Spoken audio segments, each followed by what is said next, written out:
100వ స్వతంత్ర దినోత్సవం జరుపుకునే నాటికి భారతదేశం ప్రపంచంలో సూపర్ పవర్. ఈ మాట నేను కాదు అనేది, ప్రపంచంలో ఒక్కళ్ళు కాదు మాట్లాడేది. నోమురా అనే ఆర్థిక గణాంక శాఖ, నోమురా జపాన్ నుండి, S&P standard and poor, FBI federal bureau of investigation America, IBRD ప్రపంచ బ్యాంకు, IMF ప్రపంచ ద్రవ్యనిధి సంస్థ, OECD organization of economic cooperation and development అని వెస్టర్న్ కంట్రీస్కి ఒక పెద్ద ఆర్గనైజేషన్ ఉంటుందండి. ఆర్గనైజేషన్ మాట్లాడుతుంది, ఇండియన్ RBI మాట్లాడుతుంది, CI confederation of Indian industries. ఇన్ని ఆర్థిక గణాంక శాస్త్రాలు, ఆర్థిక అంటే ఎకనామిక్ ఫైనాన్షియల్ ఇన్స్టిట్యూషన్స్ ప్రపంచంలో, భారతదేశంలో అన్నీ ఏకకంఠంతో చెప్తున్నాయి 2047 నాటికి, అంటే భారతదేశం 100వ స్వతంత్ర దినోత్సవం జరుపుకునే నాటికి భారతదేశం ప్రపంచంలో అమెరికాని, ప్రస్తుత సూపర్ పవర్ అమెరికా $26 ట్రిలియన్ ఉన్న ఎకానమీని కొట్టేసి భారతదేశం $40 ట్రిలియన్ ఆర్థిక వ్యవస్థగా మారుతుంది. అంటే ప్రస్తుత అమెరికా ఎంత సూపర్ పవరో తెలుసు కదండి. దాన్ని మనం అధిగమిస్తున్నాం. We are going to surpass the present existing super power, that is what United States of America. ఎంత గ్రేట్ అండి, ఎంత స్వీట్ న్యూస్. అదొక్కటే కాదు, అప్పటికి ఇంకా చైనా కాస్త పైనే ఉంటుంది. కానీ చైనా దగ్గరికి వెళ్ళి చైనా ఇంకా అధపాతాళకి వెళ్ళే పరిస్థితి ఉంటుంది అనమాట. అంటే ఏంటి, ఈరోజు మనకి 2025లో మనం ఉంటే కేవలం 23 సంవత్సరాలు 24 సంవత్సరాలు, అంటే 2 పుష్కరాల కాలంలో we are going to become the super power of the world. ఇది ఏకకంఠంతో చెప్తున్నారు, ఇది నిజం. ఎందుకంటే భారతదేశ సత్తా, ఆ సత్తా ఏంటంటే ఇండియా ఓల్డెస్ట్ నేషన్ అండి. సివిలైజేషన్ ప్రకారం మనది ఏంటంటే, సివిలైజేషన్ అంటే సంస్కృతి ప్రకారం భారతదేశం one of the oldest civilisations on the earth. అతి పురాతన ప్రాచీన నాగరికతల్లో ఒకటి. కానీ India is the youngest nation. ఎందుకు తెలుసా అండి, జనాభాలో భారత జనాభా సగటు వయసు 27.2 సంవత్సరాలు. జాగ్రత్తగా వినండి, భారతీయుల సగటు వయసు 145 కోట్ల మంది ప్రజల సగటు వయసు 27.2 సంవత్సరాలు. కానీ చైనా చూస్తే 42 సంవత్సరాలు ఓల్డ్ అయిపోయారు. అమెరికా చూస్తే 40, జపాన్ చూస్తే వాళ్ళు 65 సంవత్సరాలు. ఈ విధంగా మొత్తం ప్రపంచం అంతా ఓల్డ్ అయిపోయింది. కానీ భారతదేశం మాత్రం యంగెస్ట్ నేషన్, అంటే జనాభా సత్తా అనమాట. ఇప్పుడు ప్రపంచంలో పనిచేసే వాళ్ళ కార్మిక జనాభాలో 25% భారతదేశంలో ఉండబోతుంది 2030 నాటికి జనాభా. దాన్ని జనాభా లాభం, డెమోగ్రఫిక్ డివిడెండ్ అంటారనమాట. ప్రపంచంలో అత్యధికంగా వేగంగా అభివృద్ధి చెందుతున్నది భారతదేశం. ఎంతో తెలుసా అండి, 6.5%. ఇప్పుడు యుద్ధం చేసాం పాకిస్తాన్తో, అయినప్పటికీ భారత వృద్ధి రేటు 6.5% IMF ప్రకారం. అంటే ఇది fastest growing economy. China 4.5%, America అయితే 1.8%. ఇంకా మేజర్ G20లో the top highest growth rate మనం మెయింటైన్ చేస్తున్నాం. అంటే ఏంటి, భారతదేశం కేవలం 2 పుష్కరాల కాలంలో అమెరికాను కొట్టేస్తుంది, చైనాను కూడా అధిగమించే స్థాయికి వెళ్ళిపోతుంది. అంత అంటే $40 ట్రిలియన్ ఎకానమీ. ఇప్పుడు ఎంత, $4 ట్రిలియన్ అండి. ఎంత ఆశ్చర్యం అంటే, ఇప్పుడు ప్రస్తుతం భారత ఎకానమీ $4 ట్రిలియన్ జస్ట్ దాటామంతే. ఈ $40 ట్రిలియన్ అంటే మనం చూస్తూ ఉండగానే మన పిల్లలు పెద్దోళ్ళు 2 పుష్కరాల కాలంలో కేవలం 24 సంవత్సరాల్లో అది ఎంత అవుతుంది, 10 రెట్లు పెరిగిపోతుంది భారతదేశం. అందుకనే అమెరికా, అంటే మనం అధిగమించబోయే అమెరికా అసూయతో కొట్టి చచ్చిపోతుంది. అదండి ట్రంప్. భారత్ పాకిస్తాన్లో యుద్ధం చేస్తుంటే ట్రంప్ కుళ్ళిపోతున్నాడు. ఎంతవరకు అంటే పాకిస్తాన్తో మనల్ని ఏకం చేస్తున్నాడు, పాకిస్తాన్తో అడ్డుకోవాలని ప్రయత్నం చేశాడు, పాకిస్తాన్కి సపోర్ట్ చేశాడు. ప్రపంచ బ్యాంకు ద్రవ్యనిధి నుంచి, అంతర్జాతీయ ద్రవ్యనిధి సంస్థ ప్రపంచ బ్యాంకు నుంచి ADBలో అక్కడ అమెరికాయే వాటాదారుడు ఎక్కువ. వాళ్ళకి పాకిస్తాన్కి రుణాలు ఇప్పించాడు. F-16 fighters వాడియే. అమెరికా యుద్ధ విమానాలతోనే పాకిస్తాన్ ఎక్కువ యుద్ధం చేసింది. చైనా ఆయుధాలే చూస్తూ అమెరికా ఆయుధాలు కూడా అక్కడ చాలా ఎక్కువ ఉన్నాయి. అక్కడ నౌకాస్థానం నూర్ఖాన్ నౌకాస్థావరం దగ్గర అమెరికా గ్రిప్ ఉంది, అమెరికా రాడార్లు ఉన్నాయి. ఇండైరెక్ట్గా ట్రంప్ పూర్తి సహకారం చేశాడు పాకిస్తాన్కి, ఎందుకంటే ఇండియా ఎదగకూడదని. అదేవిధంగా ఓ పక్కన చైనా తెలుసు, పాకిస్తాన్ దగ్గర 80% ఆయుధాలు మనతో యుద్ధం చేసింది చైనా. ఎట్టి పరిస్థితుల్లో పాకిస్తాన్కి మనకి దెబ్బలాట పెట్టాలి. అంటే ఏంటి, చైనాని మనం అధిగమించబోతున్నాం, అమెరికాని మనం అధిగమించబోతున్నాం 2047 నాటికి. అంటే అమెరికా ఫ్రెండ్ లాగా నటిస్తుంది, చైనాతో మనకేమో శత్రువు కాబట్టి మనకు ఫ్రెండ్ లాగా నటిస్తుంది అంతే. మీకు ఫ్రెండ్ అంటుంది, క్వాడ్లో ఉన్నాం ఇదంతా అంటుంది. కానీ ఇంకొక పక్కన చైనా డైరెక్ట్గా చేస్తుంటే అమెరికా ఇండైరెక్ట్గా మనల్ని పడగొట్టేస్తుంది. చూడండి, పాకిస్తాన్ రూపంలో అక్కడ ఒక పెద్ద దెయ్యాన్ని పెట్టారు మనకి, టెర్రరిస్ట్ భూతాన్ని పెట్టిన వాళ్ళకి డబ్బులు ఇస్తారు, టెర్రరిస్టులకు ప్రమోట్ చేసిన వాళ్ళకి గ్రే లిస్టులో పెట్టరు. అంతర్జాతీయ ఐక్యరాజ్య సమితిలో టెర్రరిస్టు అనే ఒక వింగ్కి అధ్యక్షురాలుగా పాకిస్తాన్ చేశారంటే టెర్రరిజం నువ్వు చేసుకో, భారతదేశాన్ని అణిచేయని అర్థం కదా. ఇదనమాట. రుణాలు ఇస్తారు, అన్ని రుణాలు. ఈరోజు ఏదైతే ఇప్పుడు భారత్గా మోడీ గారు చెప్పే విషయం ఏంటి, అక్కడ ఐసీయూలో ఉన్నాయి వాళ్ళ ఎయిర్ బేసెస్ అని. ఆ ఎయిర్ బేసెస్ పునరుద్ధరించుకోవడానికి దానికి వేరే రూపంలో ఆర్థికం అనే పేరు చెప్పి on the pretext of the economic development అని చెప్పి వాళ్ళకి రుణాలు ఇస్తున్నారు. అంటే ఏంటి, చైనా అమెరికా కలిసి భారతదేశం 2047 నాటికి వాళ్ళిద్దరిని అధిగమించకుండా చేయడానికి పాకిస్తాన్ అని ఒక డెవిల్, ఒక భూతాన్ని, ఒక టెర్రరిస్ట్ భూతాన్ని, టెర్రరిస్ట్ ఫ్యాక్టరీని మన పక్కన పెట్టారు. దీని ద్వారా మనం ఏం చేస్తాం, భారత్ పాకిస్తాన్ ట్రాప్లో పడిపోయి పాకిస్తాన్నే మనం ఎనిమిగా చూస్తూ మనం దక్షిణాసియా దక్షిణాసియా దాటి ఆలోచించమన్నమాట. చైనా వైపు చూడం, అమెరికాని టార్గెట్ పెట్టలేం. యాక్చువల్గా మనది ఎంత సత్తా, అమెరికా చైనాల్ని 2 పుష్కరాల్లో మనం గెంటైపోతున్నాం. అయినా వాళ్ళని ఉపేక్ష చేస్తే పాకిస్తాన్ శత్రువుగా చేసి పాకిస్తాన్ అణ్వస్త్ర దేశం చేసిన చైనాయే. పాకిస్తాన్కి ఎక్కువ ఆయుధాలు ఇచ్చింది అమెరికాయే. 1971 వరకు దాని ప్రొటెక్షన్ చూసింది అమెరికాయే. అమెరికా తర్వాత చైనా, ఇప్పుడు 2 చైనా అమెరికా. అంటే చైనా అంటే ప్రత్యక్షంగా ఉంటుంది, అమెరికా ఇండైరెక్ట్గా ఆ పాకిస్తాన్ రూపంలో ఇండియాని ఎదగనివ్వకుండా చేయడం. ఈరోజు చూడండి, భారత పాకిస్తాన్ యుద్ధం జరుగుతుంటే మోడీ గారు, ఈవెన్ అపోజిషన్ పార్టీలు, భారతీయులు 145 కోట్లు మనకి ఎందుకు పనికిరాని మనకు ఒక శత్రువుని పాకిస్తాన్ని మనం ఎక్కువ ఆలోచిస్తున్నాం. అంటే సైకలాజికల్గా వాళ్ళు ట్రాప్లో పడినట్టేనా? అవునా కదా. అది మనం యాక్చువల్గా ఎవరిని టార్గెట్ చేయాలి, చైనాని, అమెరికాని టార్గెట్ చేయాలి. ప్రపంచంలో జపాన్ను కొట్టేసాం, జర్మనీని కొట్టబోతున్నాం ఒక 2 ఇయర్స్లో కదా. మన టార్గెట్ అమెరికా, చైనా. కానీ వాళ్ళు ఏంటి, డైవర్ట్ చేస్తున్నారు. ఏమని, మీకు పాకిస్తాన్ శత్రువు అని చెప్తున్నారు, పాకిస్తాన్ అక్కడ పెట్టేసి వాళ్ళ అణ్వాయుధాలు చూసి భయపడుతున్నాం అనమాట. మనం దానికోసం భయపడుతున్నాం.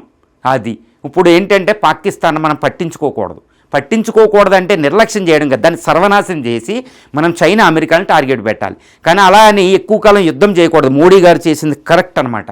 ఆ యుద్ధంలో అనే ఒక ట్రాప్లో ఇరుక్కోకుండా బయటికి తీసుకొచ్చాం. పాకిస్తాన్ యుద్ధం చేయకుండా ఓడించాలి. చూడండి, అమెరికా చైనాలు మనతో యుద్ధం చేయకుండానే ఇండియాని పాకిస్తాన్ రూపంలో ఓడిద్దామని ట్రై చేస్తున్నారు. ఈరోజు ఉక్రెయిన్ రష్యాని ఓడిస్తున్నట్టు.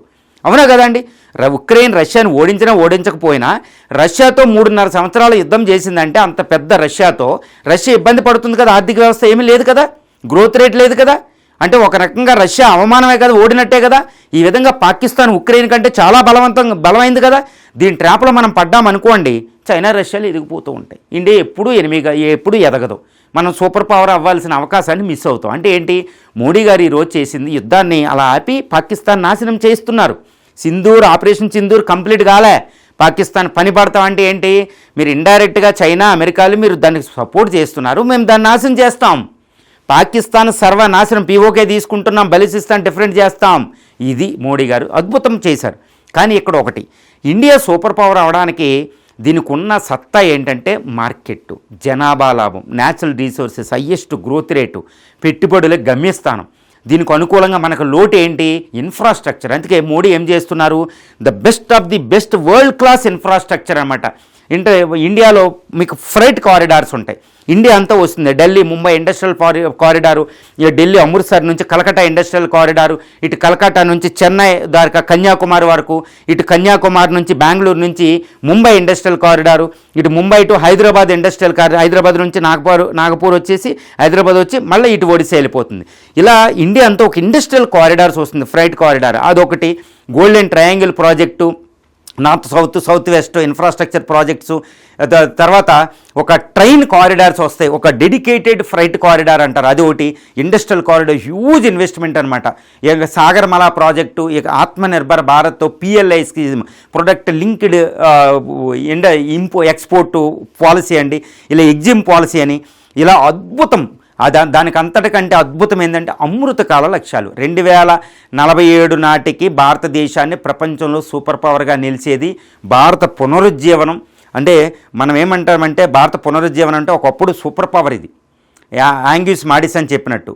2000 సంవత్సరాల మన క్రీస్తు శకం నుంచి 1వ నుంచి బ్రిటిష్ వాడు భారతదేశం వచ్చేంత వరకు ప్రపంచ జీడిపిలో 30% జీడిపి భారతదేశం దగ్గర ఉంది. కానీ బ్రిటిష్ వాడు వెళ్ళేటప్పటికి మనం ఎంత పతనం అయ్యో మీకు తెలుసు. 205 సంవత్సరాల పీడన పరిపాలనలో exploitation, huge exploitation, unparalleled in the human history అంటారు. అలాంటిది మానవ చరిత్రలోనే అంత ఎక్స్ప్లోయిటేషన్, అంత పీడనం జరగలే. కానీ 1947 తర్వాత ఇప్పుడు ద ట్రిస్ట్ విత్ డెస్టినీ, అప్పుడు మొదటి ప్రధాని చెప్పినట్టు ట్రిస్ట్ విత్ డెస్టినీ నుంచి, అంటే మనం రైజింగ్ ఫ్రమ్ ది యాషెస్ కింది నుంచి మొదలుపెట్టి ఈరోజు ప్రపంచంలో 4వ అతిపెద్ద ఆర్థిక వ్యవస్థ అవతరించాం. 2047 నాటికి ఇది మొట్టమొదటి ఆర్థిక వ్యవస్థ నెంబర్ 1గా అవుతున్నాం. ఇక దీన్ని ఆపడం ఎవరి తరం కాదు. కానీ ఇప్పుడు సూపర్ పవర్స్ మనకంటే పెద్దగా ఉన్న జర్మనీని పక్కన పెడితే ఇటు చైనా, అమెరికాలు, ఈ రెండు భారతదేశం ఎట్టి పరిస్థితుల్లో ప్రపంచంలో సూపర్ పవర్ అవ్వకూడదని అవి చెయ్యని పని లేవు. అసలు చైనా, అమెరికాలు ఒకటి పోటీ పడినా భారతదేశం విషయంలో రెండూ కలిసి భారతదేశాన్ని ఎలా తొక్కేయాలి అని ఆలోచిస్తున్నాయి అన్నమాట. అందుకే భారతదేశం చాలా జాగరూకతతో, చాలా కేర్ఫుల్లీ, మెటిక్యులస్గా, చాలా జాగ్రత్తగా అమృతకాల లక్ష్యాలు పెట్టుకుని ఆర్థిక విధానాన్ని కొనసాగిస్తూనే పెట్టుబడులు గమ్యస్థానం అవుతూనే ఈ ట్రేడ్ డీల్ ఇవి కొట్టుకుంటుంటే చాలా జాగ్రత్తగా ఇటు చైనా ఉన్న బ్రిక్స్ కూటమిలో ఉన్నాం, చైనా ఉన్న ఎస్సీ షాంఘై కోఆపరేషన్ ఆర్గనైజేషన్లో ఉన్నాం, అటు పక్కన అమెరికా ఉన్న క్వాడ్లో ఉన్నాం, అమెరికా ఉన్న G7లో ఉన్నాం. ఈ రెండిట్లో అంటే ఇటు చైనా బలంగా ఉన్న దాంట్లో ఉన్నాం, అమెరికా బలంగా ఉన్నాం. మనం గేమ్ ఆడుతున్నాం, అద్భుతమైన గేము. వాళ్ళు గేమ్ ఆడితే లేదా, మన ఇండియా కూడా గేమ్ ఆడుతున్నాం. మధ్య మార్గంలో ఉంటున్నాం. ఇటువైపు ఉంటాం, వీడితోనూ ట్రేడ్ చేస్తాం, ఇటువైపుతోనూ కూడా వ్యాపారం చేస్తాం. ఇటువైపు ఫారెన్ పాలసీ ఉంటుంది, ఇటువైపు foreign policy. The best of the best foreign policy on the earth surface ఇండియాది. ఇప్పుడు ఇది నెహ్రూ కాలం నుంచి మోడీ వరకు, మధ్యలో ఉన్న వాళ్ళు వాజ్పేయి అందరూ కూడా ఈ విధానాన్ని కొనసాగించారు కొంచెం తేడాతో. ఇప్పుడు మోడీ గారు అయితే నెహ్రూ క్షమించినట్టు కూడా క్షమించరు, కొట్టేయడమే ఇందిరాలాగా. అదనమాట. సో ఇటు చైనా వైపు ఉంటున్నాం, ఇటు అమెరికాతో ఇద్దరితో గేమ్ ఆడుతున్నాం. అమెరికా అతి చేసింది అనుకోండి, బ్రిక్స్ వైపు తిరిగి బ్రిక్స్కి అరేంజ్ చేస్తే అమెరికా డాలర్ పతనం అవుద్ది, అమెరికా చెక్ పెట్టాం. ఆ విధంగా ఎక్కువ చైనా అమెరికా వైపు వెళ్ళామనుకోండి, చైనా పతనం అయిపోద్ది. అందుకనే వీడు పోగొట్టుకోడు, వీడు కావాలి మనకి, వీడు కావాలి, ఇటు చైనా కావాలి, ఇటు అమెరికా కావాలి. అద్భుతమైన foreign policy. This is what the actual diplomacy అనేదానికి అసలైన అర్థం ఇప్పుడు భారతదేశం చెప్తుందనమాట. ఇది మోడీ. పాకిస్తాన్ ట్రాప్లో వెళ్లకుండా పాకిస్తాన్ని 4 రోజుల్లో తొక్కేసి యుద్ధం నుంచి బయటకు వచ్చాం. రష్యాలాగా అక్కడ ఇరుక్కోలేదు మనం, ఇజ్రాయెల్ లాగా హమాస్ దగ్గర ఇరుక్కోలే. The best of the best war policy అనమాట. ఈ విధంగా ఇప్పుడు ఎకానమీ చూడండి, యుద్ధం చేసేటప్పుడు కూడా ఆర్థిక వ్యవస్థ ప్రపంచంలో చైనాని దాటేస్తున్నాం. అమెరికా 1.8%, చైనా 4.5%, మనం 6.5%. ఇంకా రానున్న ఫ్యూ ఇయర్స్లో 4-5 సంవత్సరాల నక్సలిజాన్ని కూడా చంపుతున్నాం. ఆ దండకారణ్యంలో పవర్ బయటకు తీస్తున్నాం. ఇండియా 10% గ్రోత్ రేట్ మెయింటైన్ చేస్తుంది నెక్స్ట్ 2 to 3 ఇయర్స్లో. అది 1 డికేడ్ కొనసాగితే ప్రపంచంలో సూపర్ పవర్ అనమాట. దీన్ని అడ్డుకునే శక్తి లేదు. కానీ ఇక్కడ ఒక అడ్డంకి ఏంటంటే సైన్యం. మోడీ గారు అంటూ ఉంటారన్నమాట, మనం ఆర్థికంగా పెద్దోళ్ళు అవ్వాలంటే సైన్యంలో కూడా స్ట్రాంగ్గా ఉండాలి, లేదా వాళ్ళు అడ్డకిస్తారు. చూసుకోండి, మనం పాకిస్తాన్ ఓడించలేకపోయి ఉంటే 4 రోజుల్లో దాన్ని అడ్డుకుందరు, చైనా ఇంకా చేసి మనల్ని అడ్డుకుందరు. అందుకనే మనం అంటే ఏమంటారు, శాంతి కోసం యుద్ధం అంటారు, వార్ ఫర్ పీస్. శ్రీరాముడు కూడా అంతే, రావణుడు చంపాలి, లోక కళ్యాణం. ఇప్పుడు భారతదేశం మిలిటరీ పరంగా, సైనిక పరంగా ఇన్విన్సిబుల్, ఓడింప సఖ్యం కాని దేశంగా ఉన్నప్పుడే మనం ప్రపంచంలో సూపర్ పవర్ అవ్వగలుగుతాం. లేకపోతే అమెరికా, చైనాలు ఏదో కుయుక్తి చేస్తాయి. అమెరికాను కొట్టే సూర్య మిసైల్ తయారు చేయాలి, చైనాను కొట్టే అన్ని ఆధునిక ఆయుధాలు 5th జనరేషన్ ఫైటర్స్ పెట్టుకోవాలి, బాంబర్స్ పెట్టుకోవాలి. నేను చాలా వీడియోల్లో మీకు చెప్తూ ఉంటానన్నమాట. నా వీడియోలు అన్నీ కనెక్టివిటీ ఉంటాయి, అన్నిటికీ రిలవెంట్ ఉంటాయి. చూడండి, భారతదేశం ప్రపంచంలో ఉన్న అత్యాధునిక శక్తిని, సైనిక శక్తిని సంపాదించుకుంటే, అది కూడా సొంతంగా ఎక్కువ చేసుకుంటే, అవసరమైతే రష్యా సపోర్ట్ తీసుకుని, ఇజ్రాయెల్ సపోర్ట్ తీసుకుంటే, ఇటు చైనా, అమెరికా మన మీద కన్నెత్తకూడదు. అప్పుడే సైనిక పరంగా స్ట్రాంగ్ ఉంటే మనం ఎకనామీగా ఎదగలుగుతాం. అంటే వారుగా మనం శక్తివంతంగా ఉంటేనే, మన మీద కన్నెత్తకుండా చూడకుండా ఉంటేనే శత్రుదేశాలు ఇటు చైనా, అమెరికాలు మనం ప్రపంచంలో ఆర్థికంగా తొందరగా ఎదిగి ప్రపంచంలో. ఏదేమైనప్పటికీ స్వతంత్ర సమరయోధులు ఎంతమంది అయితే భారతదేశ స్వతంత్రానికి మనకి ప్రాణాలు అర్పించారో, అన్సంగ్ హీరోస్, హీరోయిన్స్, వాళ్ళందరూ ఆ హెవెన్ నుంచి, స్వర్గం నుంచి కోరుకుంటున్నారు. ఏమనంటే భారతదేశం పూర్వవైభవం సంపాదించుకుని 2047 100వ స్వతంత్ర దినోత్సవం నాటికి భారతదేశం ప్రపంచంలో ఒకప్పుడు కోల్పోయింది తెచ్చుకోవాలి అనే ఒక అద్భుతంగా, అంటే వచ్చే 24 సంవత్సరాలు ప్రస్తుతం ఈ తరం భారతీయులు, ముఖ్యంగా ఈ తరం భారతీయులు చాలా కష్టపడాలి. చరిత్రలో ఒకే ఒక్కసారి వచ్చే అవకాశాన్ని ఈ భారతీయులు ఇప్పుడు ప్రస్తుతం భారత జీవించి ఉన్న మనం ఉపయోగించుకుంటే వారసత్వం బాగుంటుంది. అంతకుముందు మనం పోగొట్టింది తెచ్చుకుంటున్నాం. అదేనమాట. నేను ఒకటే చెప్తాను, మనకు ముందు ఒక్క జనరేషన్, మన తండ్రులకు ముందు, తండ్రులు బాగా ఓల్డ్ అయితే తండ్రులే, బాగా కొంచెం యంగ్ అయితే మన తండ్రులు మన తాతలు అన్నమాట. వాళ్ళు భారతదేశాన్ని అంటే 1947 నాటికి ఉన్న భారతీయులు ప్రపంచంలో కొంచెం 1930-40లో ఉన్నవాళ్ళు ఏం కోరుకునేవారు తెలుసా? భారతదేశం స్వేచ్ఛావాయువులు పిలిచి స్వతంత్ర దేశం అవుతే బాగుందని కోరుకున్నారు. స్వతంత్రం వచ్చిన తర్వాత మన తండ్రులు కోరుకున్నది ఏది తెలుసా? భారతదేశం ప్రపంచంలో సూపర్ పవర్ ఉంటే బాగుందని. వాళ్ళు చూడలేకపోతారేమో, మనం చూస్తాం. ఈ జనరేషన్ కేవలం 24 సంవత్సరాల్లో భారతదేశం, India is going to become super power. ఇటు చైనాని అమెరికాని వెనక్కి నెట్టి ప్రపంచంలో సూపర్ పవర్ ఉండి ఇప్పుడు $4 ట్రిలియన్ 10 రెట్లు పెరిగి $40 ట్రిలియన్ ఆర్థిక వ్యవస్థతో మన పిల్లలు ప్రపంచంలో అత్యధిక. ఈరోజు అమెరికా వెళ్ళి అక్కడ ఎలాంటి వాడుతున్నా అమెరికన్సే, ఇటు చైనీసే భారతదేశం వచ్చి భారతదేశంలో కరెన్సీ రూపాయలు సంపాదించి ప్రపంచం అంతా వెళ్ళే రోజు కేవలం 24 సంవత్సరాల్లో వస్తుంది. కేవలం అండి. ఒక దేశ చరిత్ర 1000 సంవత్సరాలు తీసుకుంటే 24 సంవత్సరాలు అంటే మైక్రో సెకండ్ అంత కాలంలో భారతదేశం ప్రపంచంలో సూపర్ పవర్ అవుతుంది. దీనికి అసూయ ఉంది. దీన్ని ఎదగకూడదని అసూయతో ఉండి ఈ చైనా అమెరికాని ఎట్టి పరిస్థితులు అడ్డుకోవడానికి మోడీ కృత నిశ్చయంతో పనిచేస్తున్నారు. వండర్స్ ఆఫ్ ది వండర్ జరుగుతుంది. ఇదంతా మీరు చాలా జాగ్రత్తగా గమనిస్తూ వస్తుంది. అంత తక్కువ అంచనా వేయకండి. Indian foreign policy is one of the best foreign policy and the అర్థ విదేశాంగ విధానంలో. అదేవిధంగా economic policy the best of the best. అందుకే కదా ప్రపంచంలో అందరినీ దాటి ఎక్కువ గ్రోత్ రేట్ మనం నమోదు చేస్తున్నాం. అంటే మనం కోల్పోయిన వారసత్వాన్ని, పూర్వ వైభవాన్ని, ఒకప్పుడు ప్రాస్పారిటీని, సంపదనే మళ్ళీ భారతదేశం తెచ్చేసుకుంటుంది. ఎవడు అడ్డొచ్చినా ప్రకృతి కాలచక్రంలో ఇది జరిగి తీరుతుందని మోడీ గారు నిశ్చయం కూర్చున్నారు. మోడీ గారు ఈ ఫారిన్ పాలసీ ఏంటి ఇవన్నీ ఇలాగే ఉన్నాయి.